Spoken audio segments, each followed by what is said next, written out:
Assalamualaikum warahmatullahi wabarakatuh. Alhamdulillah, para pemirsa, saudara-saudara, para sahabat, andai tolan, semua anak Medan, kita sudah lama tidak ketemu bersama Islam Transitif. Alhamdulillah, hari ini di penghujung tahun kita berjumpa kembali, dan insya Allah kita akan terus lanjutkan di tahun 2022 ke depan. Nah, Alhamdulillah, pada kesempatan ini pertama sekali saya menyampaikan mohon maaf, dan yang kedua adalah menyampaikan selamat menyambut tahun baru. Tapi tentu saja penyambutan tahun baru ini 2022 ini hendaklah dilaksanakan dengan sesuatu yang bermanfaat, yang berfaedah, dan bisa memberi pembelajaran. Nah, karena berhubung dengan tahun baru, maka diskusi kita pada sore hari ini berbicara tentang muhasabah. Terkait dengan muhasabah ini, saudara-saudara, Khalifah Umar bin Khattab pernah mengatakan, hasibu anfusakum qabla an tuhasabu, yang artinya hendaklah kalian mengevaluasi diri, menghitung-hitung apa yang telah kita lakukan, baik itu yang positif maupun yang negatif. Jadi hendaklah kita mengevaluasi diri sebelum kita dievaluasi. Termasuk adalah kita dievaluasi kelak pada the day of judgment, pada hari pembalasan. Nah, ini yang paling seharusnya menjadi perhitungan bagi kita ketika melakukan evaluasi. Tentu saja dengan bergantinya tahun nanti malam, insya Allah kita hendaklah melakukan salah satu yang patut kita lakukan adalah berkontemplasi, merenung. Berkontemplasi dalam hal untuk melihat, mengevaluasi, menghitung-hitung kebaikan apa saja yang telah kita lakukan, dan kejahatan, kesalahan, dosa apa saja yang telah kita lakukan. Saudara-saudara, kalau kita bicara tentang evaluasi dah, paling tidak ada 3 evaluasi ataupun muhasabah yang patut untuk dilakukan sesuai dengan porsi peran yang kita mainkan masing-masing.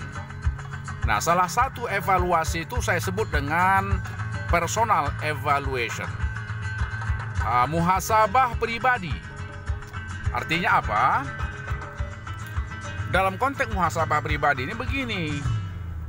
Ini kita akan diberikan Allah anggota tubuh, fakultas diri, mulai dari fisikal bahkan sampai yang non fisikal.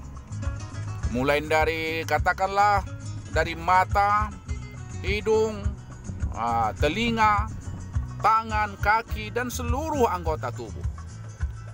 Juga dengan fakultas yang internal, apakah itu perasaan, hati kita, pikiran kita, termasuk ilmu kita. Nah, ini pun harus kita evaluasi. Untuk apa atau apa yang telah kita lakukan untuk kebaikan umat. Nah, mari kita evaluasi. Fisikal, misalnya apa ya, tangan ya, tangan. Nah, tangan kita ini apa saja yang telah kita lakukan untuk kebaikan? Apa saja yang telah kita lakukan untuk kebermanfaatan bagi diri, keluarga, dan masyarakat, bangsa, dan negara? Nah, sebagai contoh, kita hari ini dalam zaman teknologi ini, teknologi informasi, hampir setiap hari kita memegang gadget ya, HP, mobile. Nah, tentu kita harus mengevaluasi ini jemari-jemari kita ini sudah seberapa banyak kita pencetkan ke HP ini untuk kebaikan-kebaikan. menulis kata-kata yang berbau nasihat, inspiratif, konstruktif, memberikan gagasan, ide, pikiran untuk perbaikan kehidupan. Atau seberapa banyak juga jari-jari kita ini memencet tuts keyboard HP ini untuk yang tidak baik, termasuk menggunjing, meribah, memfitnah, bikin berita hoax, meneruskan berita hoax dan lain sebagainya. Nah, ini harus kita evaluasi. Tangan, kaki, mata, mulut, hidung, ini harus kita evaluasi. Karena apa? Kita harus ingat apa yang dikatakan oleh Allah dalam surah Yasin misalnya. Ayat yang ke-35 Allah mengatakan, A'udzubillahi minasyaitonirrajim. Bismillahirrahmanirrahim. Al-yawma nakhtimu ala afwahihim wa tukallimuna aydihim wa tashhadu arjuluhum bima kanu yaksibun. Nah, hari ini kata Allah, hari ini aku kunci mulut mereka. Digembok mulut, dilem. Artinya mulut tidak bisa berbicara, membisu 1000 kata. Tangan-tangan mereka berbicara, wa tukallimuna aydihim. Tangan-tangan itu bercakap. Disampaikannya informasi, disampaikannya rahasia-rahasia itu Tuhan. Ini kawan ini dulu dia mencet main komputer itu, main tuts HP, lebih banyak buat berita hoax. Ini contoh. Ini contoh. Dilaporkannya kegiatan kita itu. Ya Tuhan, ini kawan ini dulu pernah mencopet. Karena waktu itu nanti ada orang yang bertanya, menuntut kepada Tuhan, ya Tuhan, ini si Polan ini pernah mencopet aku. Mulut mengatakan tidak, dikunci. Tangan yang mengatakan, benar Tuhan, semalam bulan Juni tanggal 5 tahun 2021, ku copet beliau ini. Kata tangan. Nah, wa tukallimuna aydihim wa tashhadu arjuluhum bima kanu yaksibun.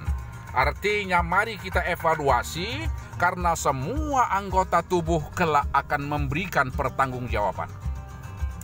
Nah, yang kedua saudara-saudara, tentu saja evaluasi personal ini dalam konteks fisikal, personal fisikal, internal, dan dalam konteks vertikal kepada Allah. Kita evaluasi seberapa banyak telah kita beribadah, sembahyang, sholat, membantu orang susah, membantu anak yatim, dan lain-lain.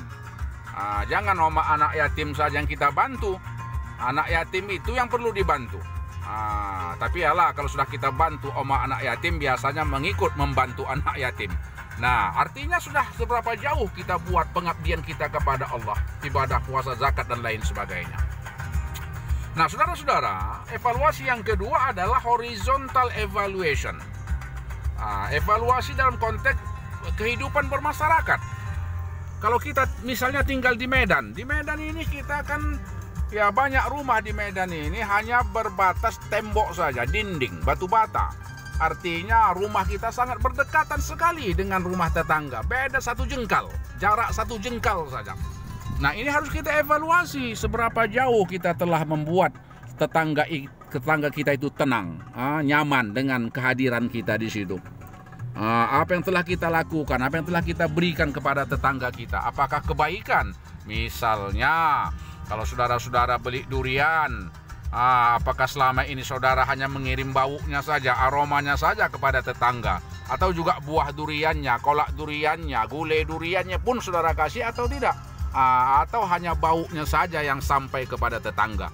Kalau demikian, maka ke depan jangan lagi. Tahun 2022 kalau saudara membeli durian, dibagi juga lah tetangga. Jangan hanya baunya sampai ke tetangga itu. Nah, artinya apa? Relasi kita bermasyarakat, bertetangga ini harus kita lihat. Kalau memang tahun semalam kurang baik, tahun 2021 ini kurang baik, maka di tahun 2022 ini harus kita buat semakin bertambah baik. Nah, saudara-saudara, yang ketiga dan ini yang terakhir, apa yang disebut dengan structural evaluation. Evaluasi struktural artinya orang-orang yang kita yang diberikan Allah jabatan, diamanahkan masyarakat, power, kekuasaan untuk membuat kebijakan, aturan dan lain sebagainya. Ini harus kita evaluasi. Seberapa jauh sudah aturan main, undang-undang dan lain-lain, baik dalam peraturan, baik dalam bentuk rikhling